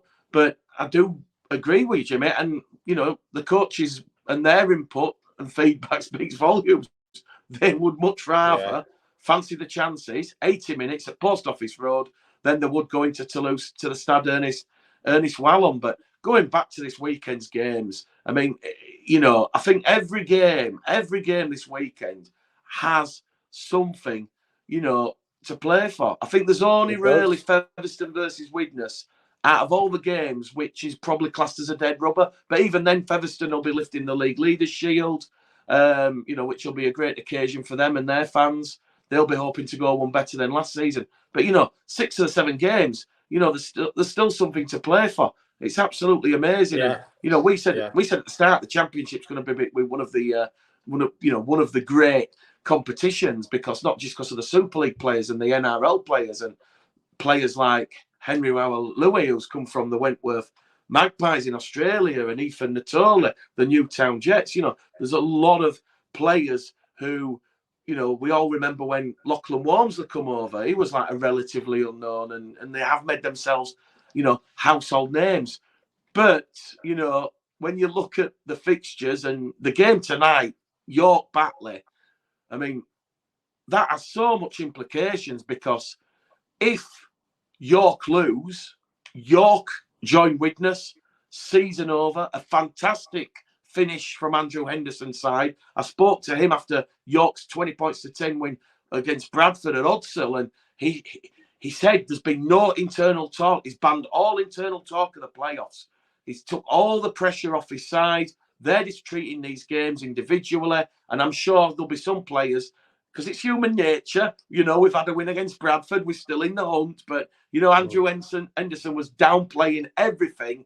And, that game tonight, should York lose, then they're out. That puts Batley back in, and then Halifax all of a sudden, they have to beat Swinton and hope Bradford lose to Sheffield. And like I say, going back to the start, Bradford can finish 3rd, 4th, 5th, 6th and 7th, and that pretty much goes for Halifax and Batley. It's Halifax can finish 5th, 6th, 7th. Batley can finish 4th, 5th, 6th, 7th.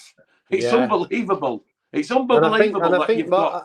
I think more so for Bradford more than anyone, because if Batley win tonight, then for me, you have to beat Sheffield or Bradford are out of the playoffs. I don't see it any other way.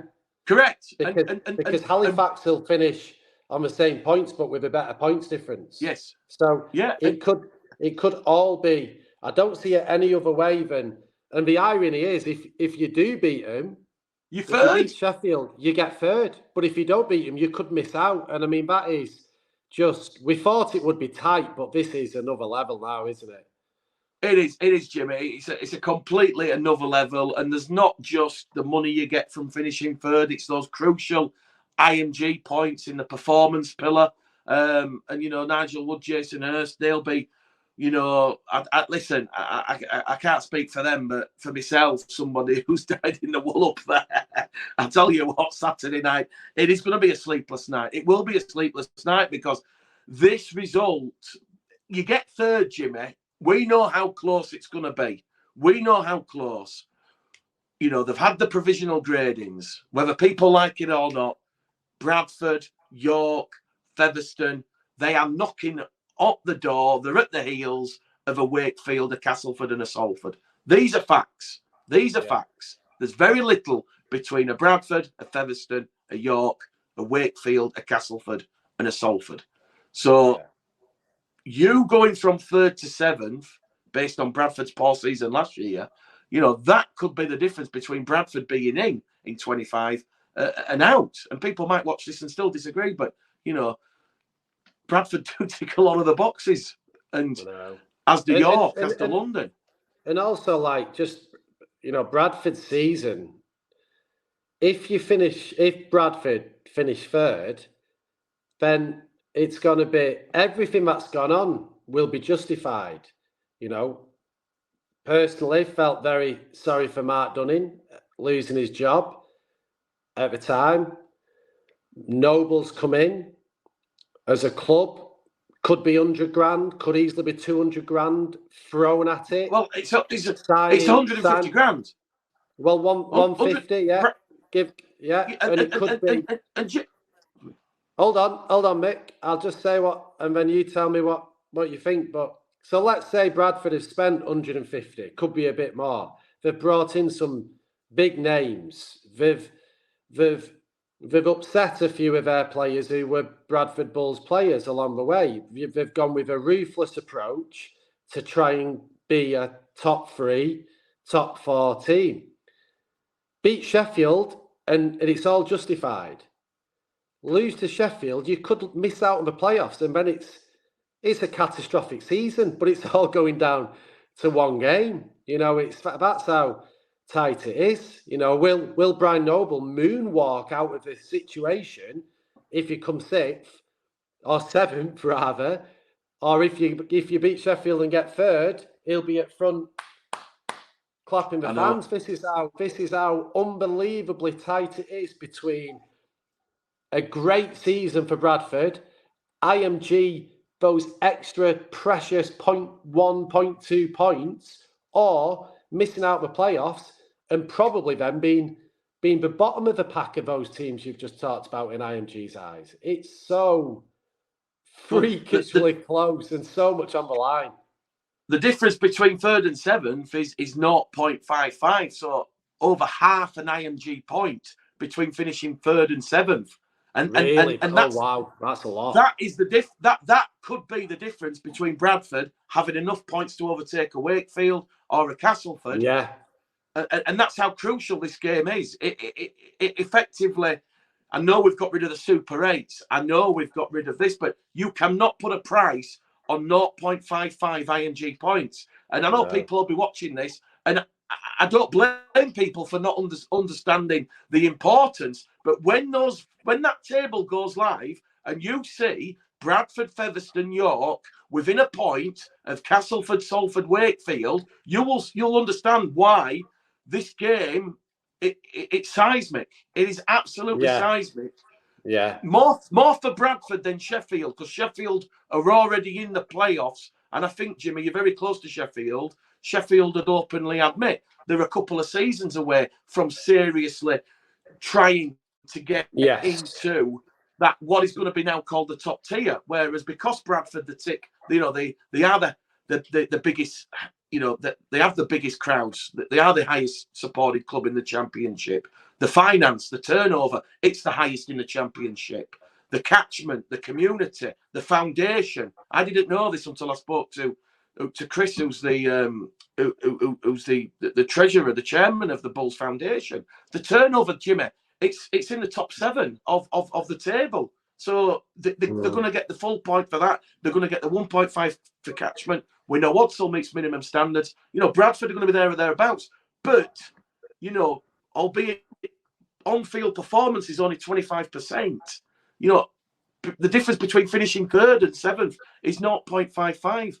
And listen, Jason Hurst, Nigel Ward, I'm not sure if Noble and Greenwood quite know about how important those points are, but that's how important it is. And just a little bit on Mark, because I know we haven't really done one of these shows for a couple of months. I still think it was the wrong decision. I felt Mark should have been given those games against Swinton and Newcastle because, Mark didn't, in my opinion, get a fair crack of the whip because there was the outside interference, of taking the players on loan.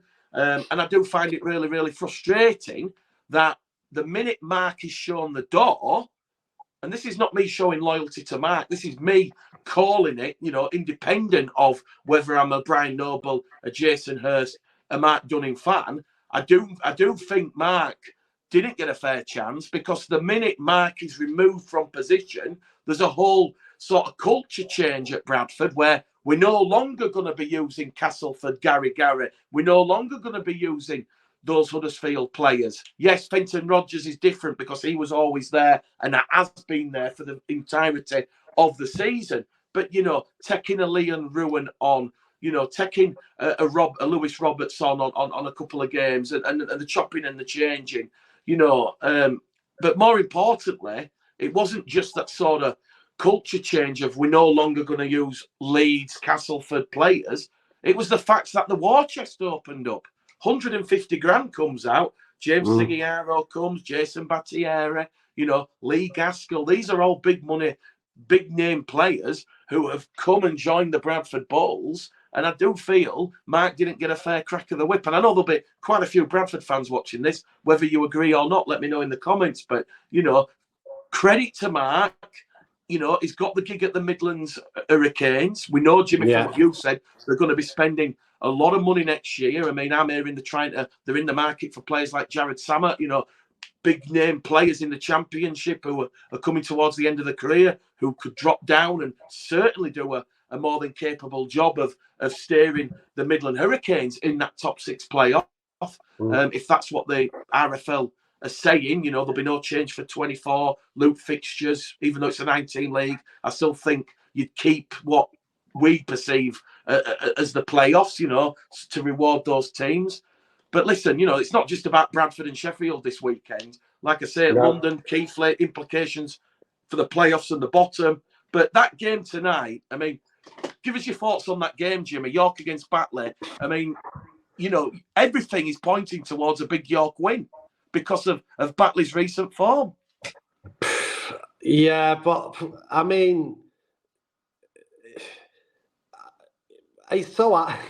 We know you're a fan of the North Yorkshire club. It's impossible. I mean, Batley have been on a real tough run, haven't they? They got back to winning games against, winning ways against Whitehaven. They had, I didn't have Batley making the playoffs this year. I thought it would be too tough for him, losing the key players, Gilmore and Hooley, and everyone being a little bit older, and other teams spending more money. And lo and behold, they go and do what Batley always do, and for the majority of the season have been in the playoff positions and been right up there. But the fixtures had also been in their favour a bit earlier on. They've hit a tough run of fixtures now. And obviously with the 1895 Cup final, the week after they get beaten by Keighley, and it's been a tough period for him. I don't think they're finished though. York, as you said there, they've had an unbelievable number of injuries from before the season started. It's been rare that there've been any less than 5 of their first 17 on paper missing week in, week out. So it's nice to see them have a good finish to the season and get themselves back up there with half a chance of making the playoffs. And that'll depend on tonight's result. I don't see anything other than a close game tonight. I'd be very surprised if we see, that Batley have thrown the towel in and they're going to roll over and they're thinking it's all over and done with. It's supposed to brighten up a bit, but I see it being going either way, and no more than 8 points in it. I wouldn't like to call it at all. It could be, same as a lot of games this season. It could be who makes the least errors, a referee decision here and there, changing the momentum, and I expect it to be close. And if Batley do end up getting rolled over, then they've had another brilliant crack, and it's still been a brilliant season. And if they finish 7th, for me, it's no shame. It's probably where I thought they'd come. So, yeah, I can't call it Mick, but I think it'll be tight. Low scoring and tight.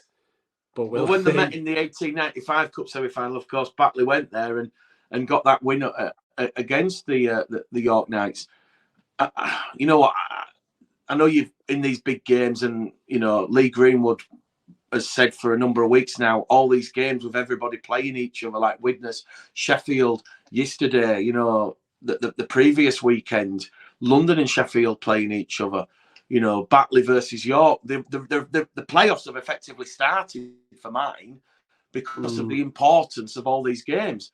I just feel, based on what I've seen with York, and I've kept a close eye on York the last few weeks, I'm liking what I'm seeing, Jimmy. I know they've got the players back from injury, and they've recruited very, very smartly. They've got Ollie Pratt from Wakefield, Taylor Pemberton, the young half from St Helens. I was really amazed with his maturity and game management. Yeah. He kicked behind Bradford's line for AJ Towns, forced a couple of goal line dropouts. I just feel that York just have, and it's home form as well. I just think that York, they've just got too much going for them, and they've got that momentum. You know, they've only had that defeat to Toulouse. I forget which round it was. I wrote it in my commentary notes and I put it down here. But, you know, the last defeats for York were, and this is going back, Jimmy, 14 games. They had the round 21 defeat at home to Toulouse by 4 points, 18-14. And then it was the midweek game against Whitehaven when I was posting in our WhatsApp group. After that game, and they'd been narrowly beaten 26-24, they were literally 2 points above the relegation spots. And I was thinking, York could be in serious trouble. Since then, and credit to Andrew Henderson and the players, they've gone on this amazing run. It's phenomenal. And I just think York have too much momentum. They will beat Batley tonight. That will confirm Bradford and London in the playoffs. And then we're going to have this situation whereby Halifax know it's potentially out of their hands, because if Batley beat Newcastle, they'll be in. But then also, you've got a situation where York know they've kept the season alive. They've kept it alive right to the last game of the season, away to Barrow. Unbelievable. Yeah. There's so many connotations, isn't there? But we've got to decide, Jimmy, who's the six. I'll give you my six. Well, we know 3 of the 6, but give us the makeup. Obviously, Featherstone and Toulouse, top 2. All right. Who's finishing third? 4th, 5th, and 6th. I'll go that Sheffield beat Bradford to secure 3rd. I think London win to finish on 32 points. Yeah. I'll go with you that York get past Batley tonight. So that gets London 4th. Now, Halifax win, finish on 31 points, which will put them above you on points difference, most likely. Correct. So, I'm going Sheffield, London, Halifax, Bradford. For the 4 remaining.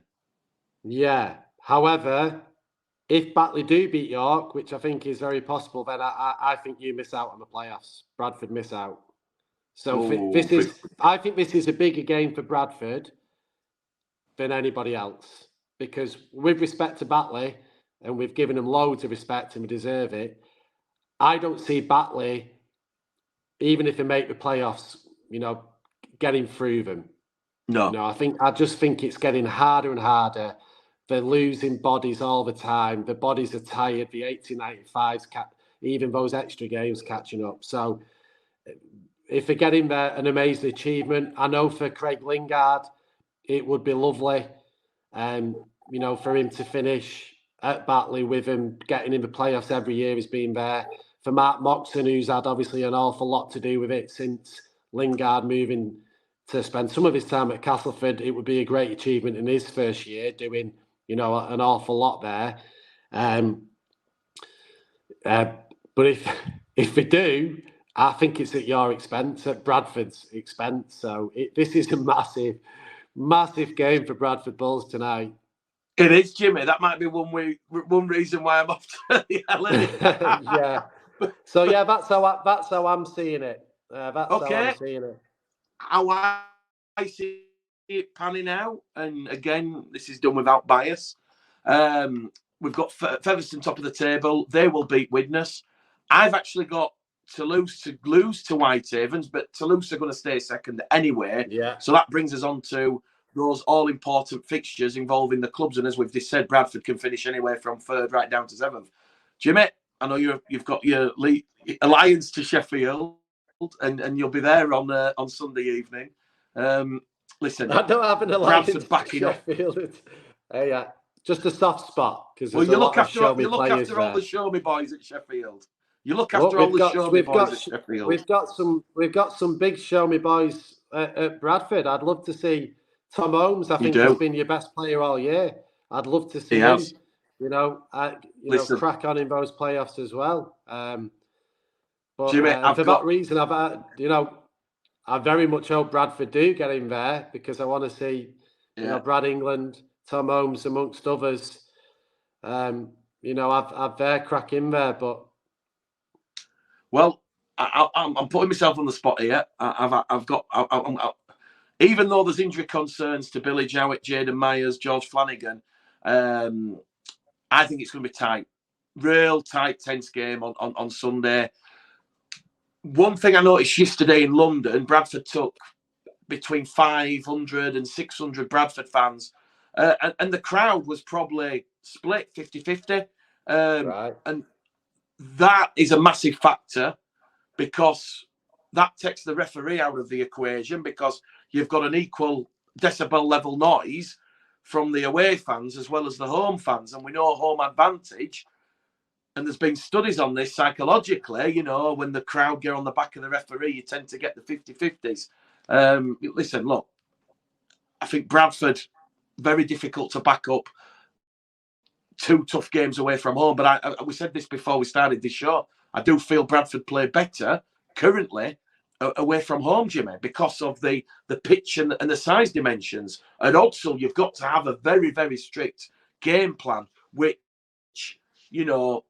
does frustrate players like Lee Gaskell, Jordan Lilly, Tom Holmes. You can unlock points. Bradford put 70 points on Keighley at Odsal earlier on in the season.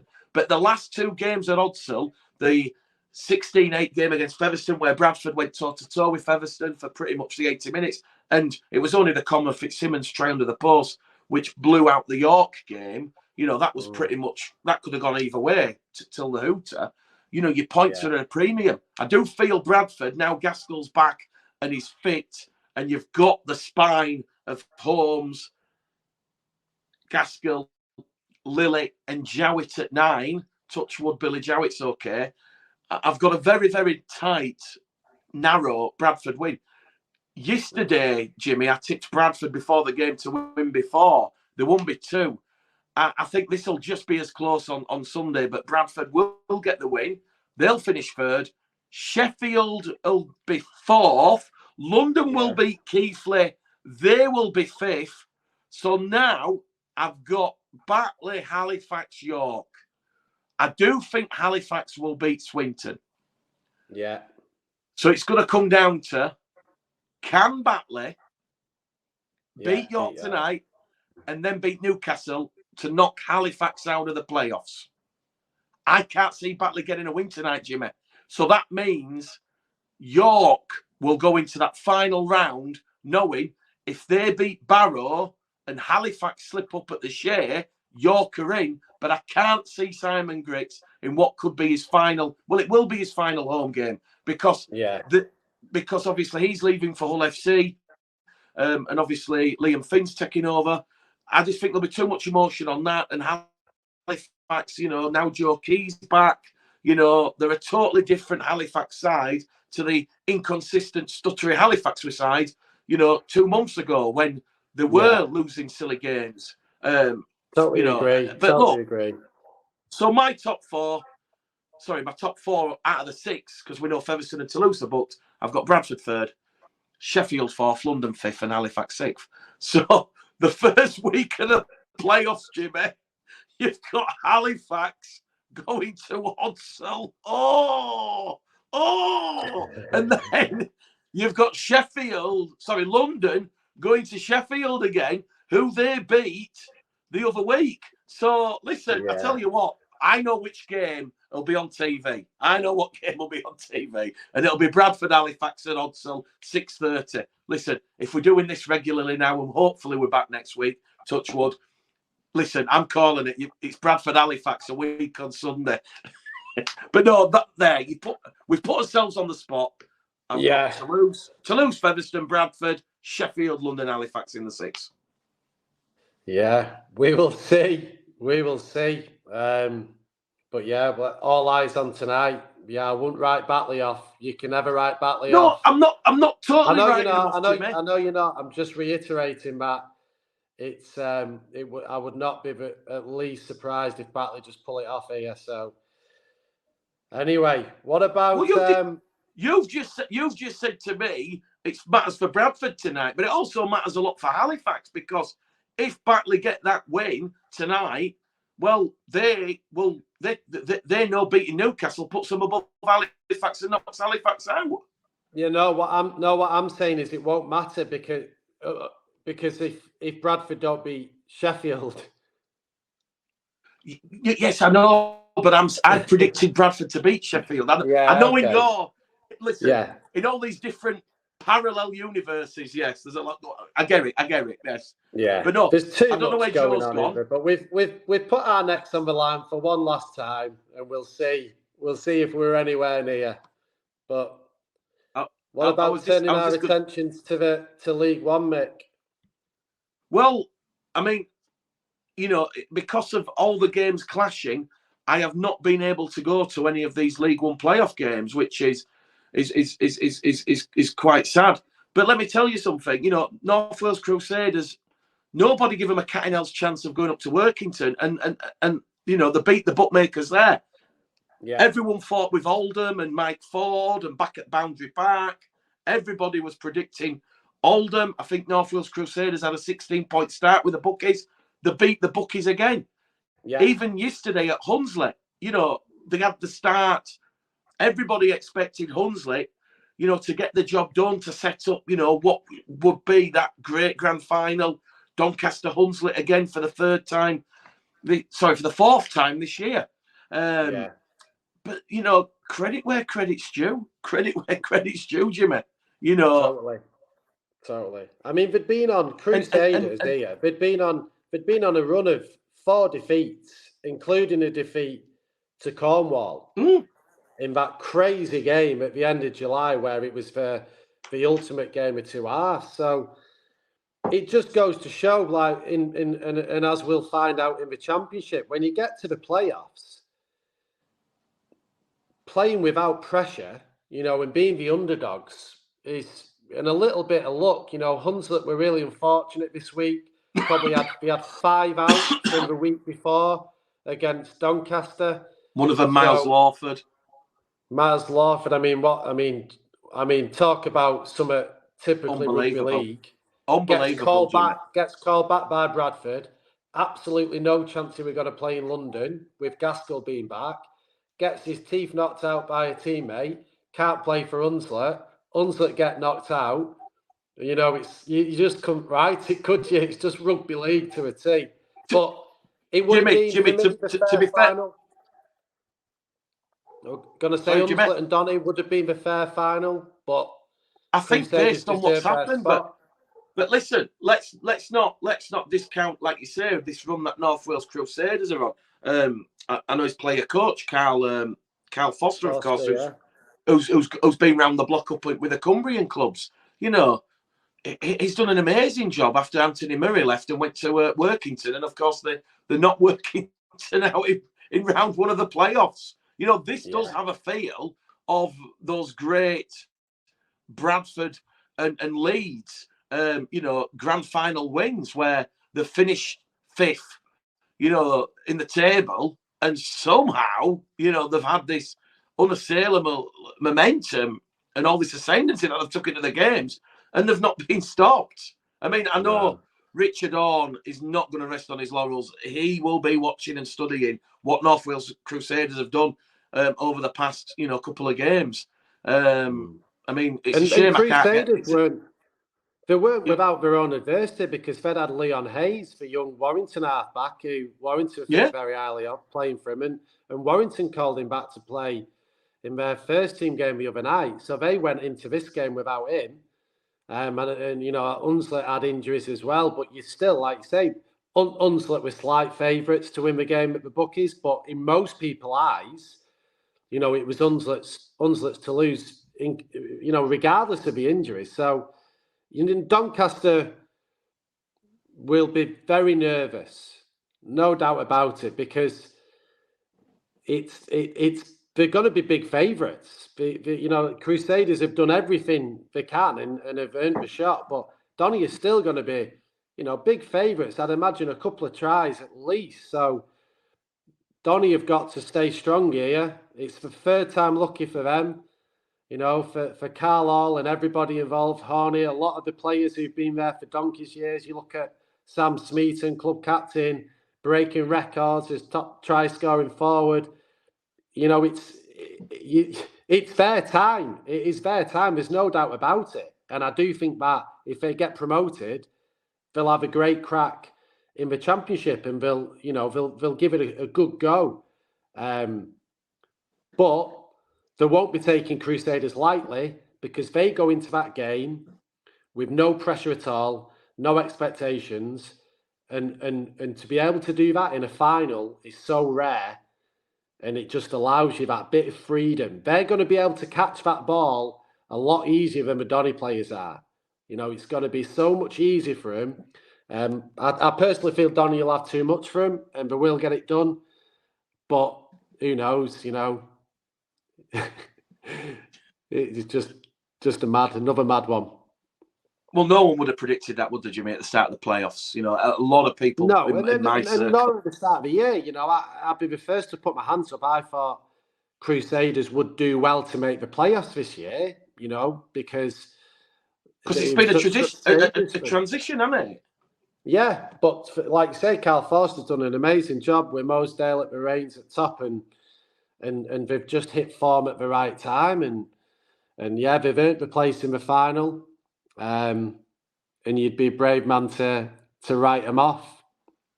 I agree. I mean, I'd love.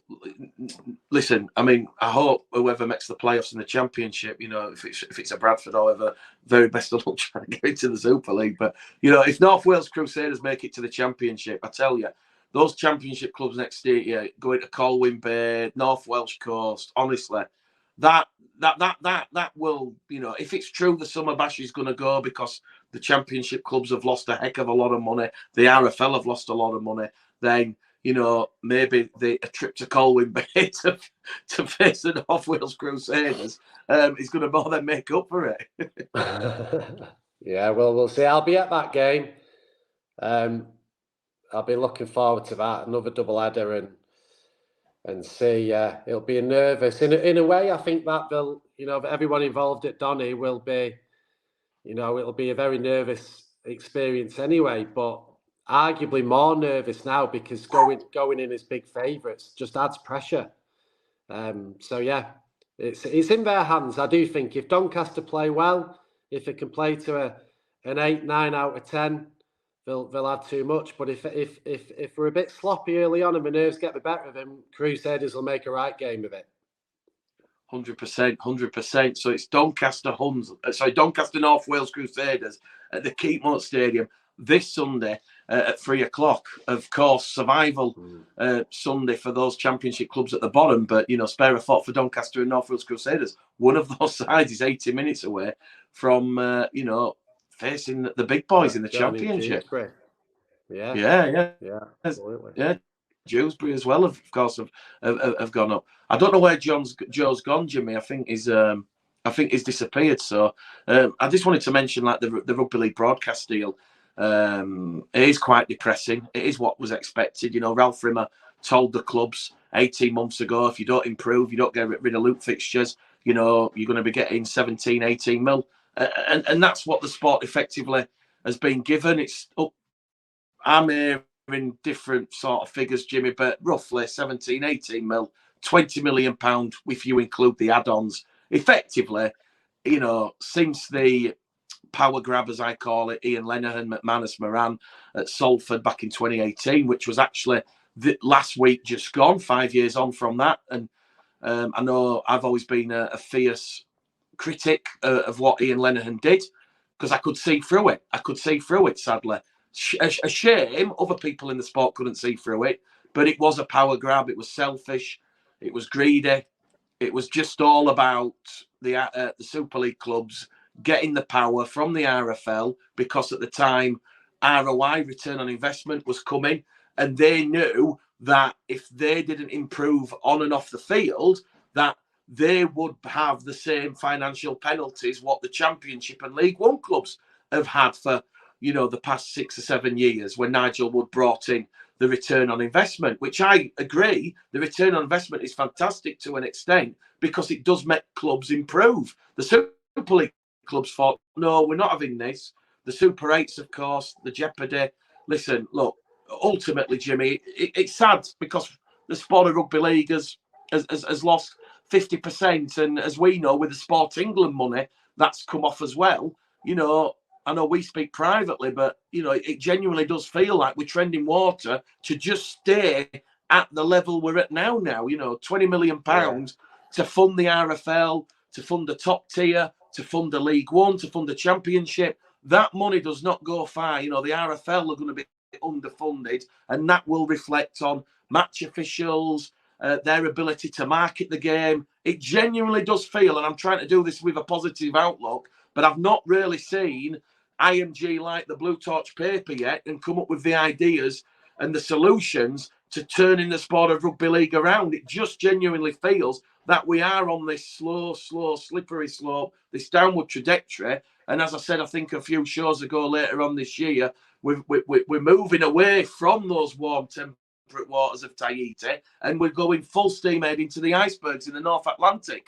I don't know what the sport of rugby league can do to turn it around when you've got Super League clubs who voted at the meeting in Manchester the other week to keep the bloody loop fixtures. IMG have said the loop fixtures, we don't want them, they don't work. Sky Sports, the broadcaster, does not want loop fixtures because they don't want to see Hull versus Huddersfield, Warrington, Wigan, St Helens, Warrington, Leeds, Wigan, Leeds, Saints. They don't want to see those games repetitive sides playing each other 4 or 5 times a year. I don't know what the sport does, Jimmy, and I don't want to end it on the doom and gloom, but Jimmy. Nobody wants to see loop fixtures. No fan, no player, no broadcaster, nobody, except what you're saying the majority of Super League clubs do. Yes. And is only 3 clubs voted for the changes. They didn't want the loop fixtures. So that, you know, you've only got 3 clubs who didn't want those loop fixtures. And yes, we know from speaking, Jimmy. Just to clarify, was that just voting on loop fixtures, or was it voting on loop fixtures and other things?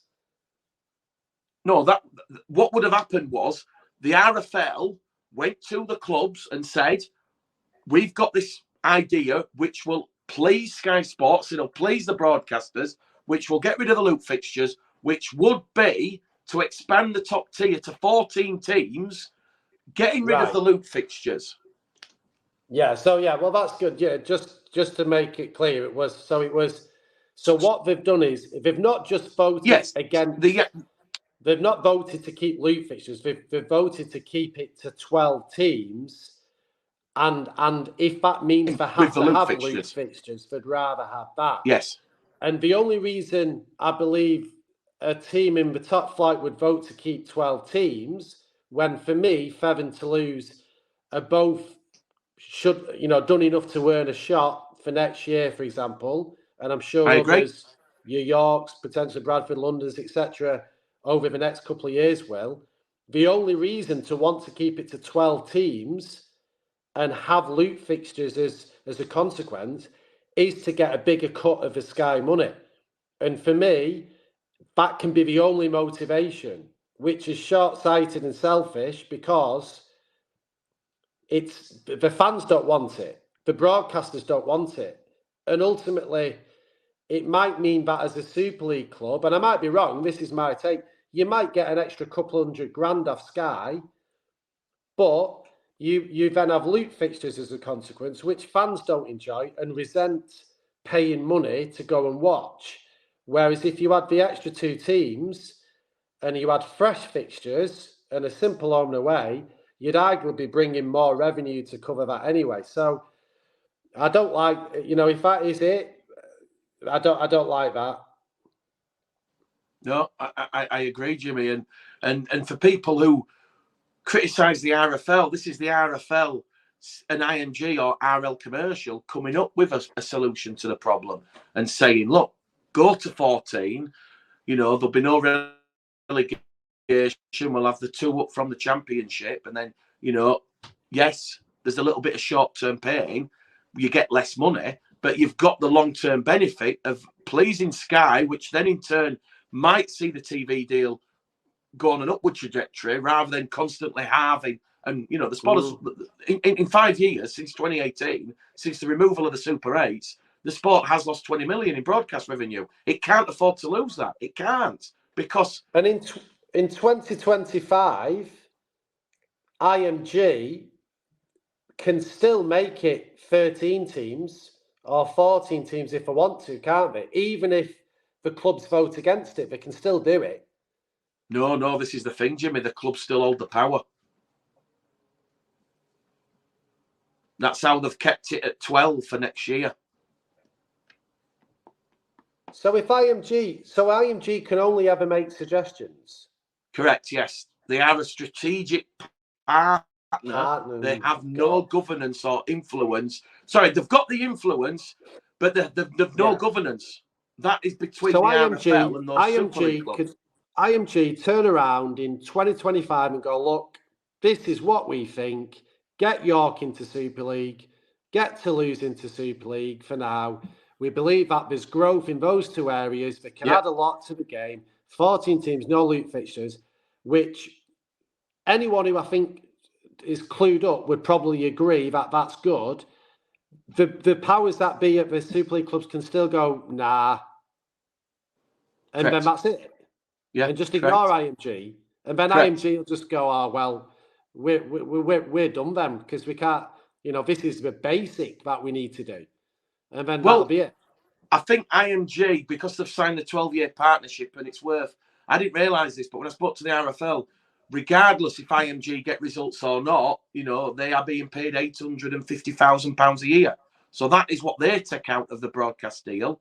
So IMG are being paid this 850 grand a year. They are then tasked with, mobilising their digital media arms like Endeavour and Media 380 or 360, I think it's called. But first and foremost, the ideas and the suggestions that IMG throw at the clubs, it still goes down to the clubs to vote on, Jimmy. And the frustrating thing is, the clubs will accept they don't like loot fixtures, but you try telling an owner of one of those sort of low to mid Super League clubs, we're going to 14, you're getting an extra 200 grand less because you've got to fund the additional 2 clubs. They're up in arms like, no. But what they don't realise is, if they'd kept the Super 8s, if they'd have gone to 14 teams and got rid of the loot fixtures, the TV deal would not have gone down as fast as it has. Maybe not. I mean, I think the only, my opinion on the TV deal, I can see clearly why Sky will offer less money every year for Rugby League because the growth of other sports, particularly women's sports, is massive. So it's not necessarily a reflection on Rugby League becoming worse and worse and far less desirable. It's more what the competition is like. I don't see anything changing until the massive issue of football and how big football is and how much bigger it gets and the amount of money they have to plough into football, as well as the women's sports and even sports like cricket that constantly developing and evolving and attracting more audiences, until the Premier League ends up being its own streaming service and Sky save hundreds of millions a year, if not more, like significantly more, and then more money is freed up into their pool, but Rugby League money won't go up. It's almost like I don't think it's directly related to the product. The loot fixtures don't help and other things don't help, but ultimately it's more external than that. Jimmy, I can only speak from experience, and I have this debate on social media, and I've said to myself, I'm not going to mention that the power grab is hot, but Neville Smith back in 2019, the year after the Ian Lennon power grab, he did say, look, the reason why they've taken 8 million, because I didn't realise it was only in 2019 when I realised the TV deal had gone from 40 to 32. So it wasn't just you're losing 16 mil. They'd already taken 8 million back because Sky signed the deal for the Super 8. Sky liked the Super 8s because the Super 8s brought commercial revenue to Sky. You know, there was 300,000 plus people watching Leeds versus Lee. Could not believe, we've switched again, everybody couldn't believe that there was a jeopardy and a chance that Leeds could be relegated from the Super League. And that's what Neville Smith was saying. Neville was saying, we signed that £40 million a year deal back in 2015 because of this revolutionary concept. Right. And then obviously the Super League clubs, because let's be honest, towards the end, Jimmy, that 2017 season, you know, there was a number of Super League clubs in serious jeopardy of being overtaken by Championship clubs.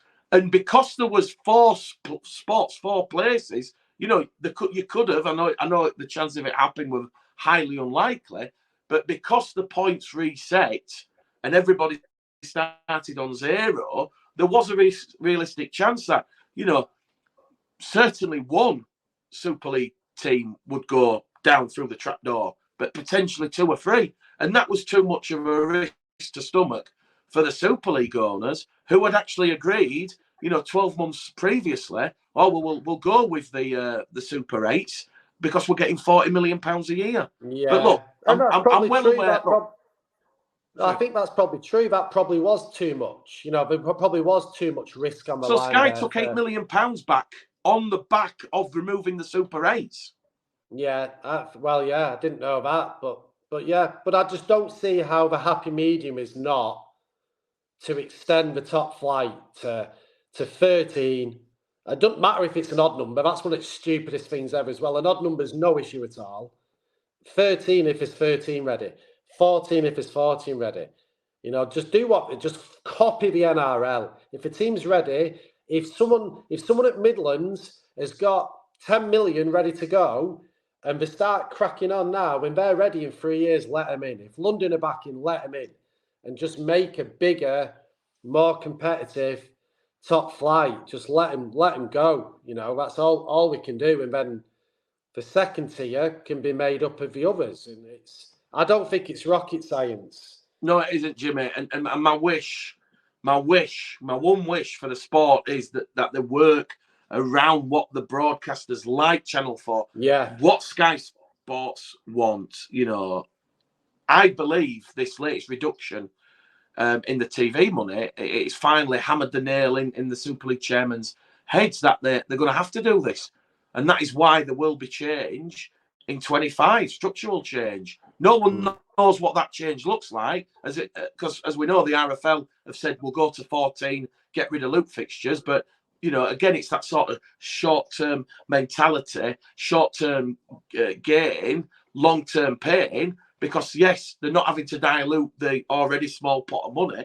But what they don't realise is, if this continues, then the next TV deal is going to be worth less. But look, listen, there's a long, long way to go in all of this. But yeah, we're expecting imminently, at some point in the next week, fortnight, you know, the RFL to come clean and announce just exactly how much and for how long. We're led to believe it's 3 years. How long, you know, how much this deal is going to be, and more importantly for those League One and Championship clubs, how much money they're getting, because it's still, you know, we're heading towards October here, Jimmy, and the clubs still do not know what they are getting in central funding. No. And it's worrying. One positive of this deal is that my understanding is that there's going to be an awful lot of games that Sky have released, isn't there? So the opportunity is there for someone else to pick up and, correct, you know, knock them on. So for me, even if the money's come down by a few million, but there's an opportunity there to get more exposure, whether it's Channel 4 or a streaming service who are willing to just knock a few games out there and pick up the games Sky don't want, then that can only be beneficial, even if the financial gain is still a little bit off what it has been. But, you know, we'll see, won't we? We will. And one thing for next year is, and this is the RFL and IMG trying to mirror the NRL, is you're only going to have one game on a Thursday, one game on a Friday, because the games are all going to be on TV, and hopefully a broadcaster or a broadcast partner takes some of those games and we get some more money into, to top up the pot. So, it's going to look like you'll have the one on the Thursday, one on the Monday, you'll have a couple on a Saturday and a couple on a Sunday. So that's great news for me, because I am sick to death when you've got the big TV game on a Friday and then it's up against 4 or 5 others, because it's no brainer, Jimmy, that the viewing figures are down, the commercial revenue's down, less people are watching the sport when you're up against your main target audience, which is rugby league fans. So we know every game next year is going to have a video referee. Probably we'll have to do a separate show on that and how that works. But yes, we want to stay positive. Hope springs eternal. Survival Sunday, and the big game tonight, York v Batley. Look, it's going to be a great weekend in the Championship and League One. Certainly, and obviously the final round of the Super League fixtures, of course, as well. Am I right in thinking it's between Warrington and Salford for the final playoff spot? I think you are, and I'll have a little look now.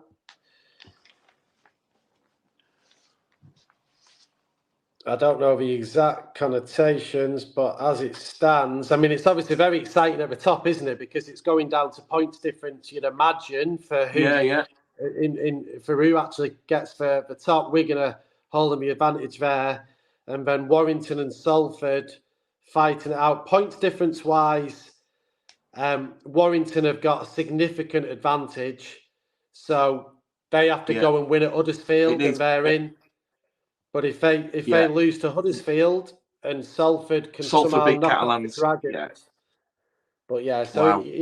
Warrington probably most likely to hang on there. But yeah, it's exciting. It's very exciting at the top there. Less exciting at the bottom now. We know Wakefield's fate, and we'll have to revisit that when we've got Craig back and Joe. All 4 of us can run through that Super League season, because I think there's only one question this year, and that's who's been the bigger flop, Huddersfield or Leeds, isn't it? For me, we know where I stand. It's not even a question. It's Huddersfield, but not all of you agree with me, so that's going to be an interesting debate. But listen, we're back. We've done a full 80 minutes. I'm not sure what episode number we are, but thank you very much for supporting the show. I'll tell you now, I'll be back next Monday. Hey, win or lose. We'll do one next Monday. Maybe just a quick review of how it stands and a look at the playoffs and see who's got themselves championship status for next year. Definitely, Jimmy. See who survived and see who's thrived and made the playoffs. But look, thank you very much for staying with the show. You are the loyal fans. Hopefully you've enjoyed this. Like I said, I was going to tease yesterday, but I thought, no, let's just put it out. And hopefully people are like, wow, the full 80 minutes is back. But yes, love and peace. See you next week.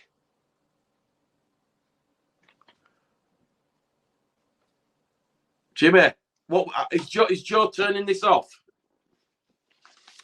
Yeah, he said he'll come back to it and knock it off when he can, yeah.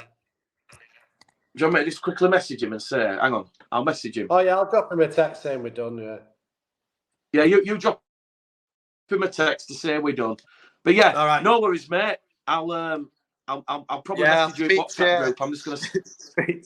Maybe...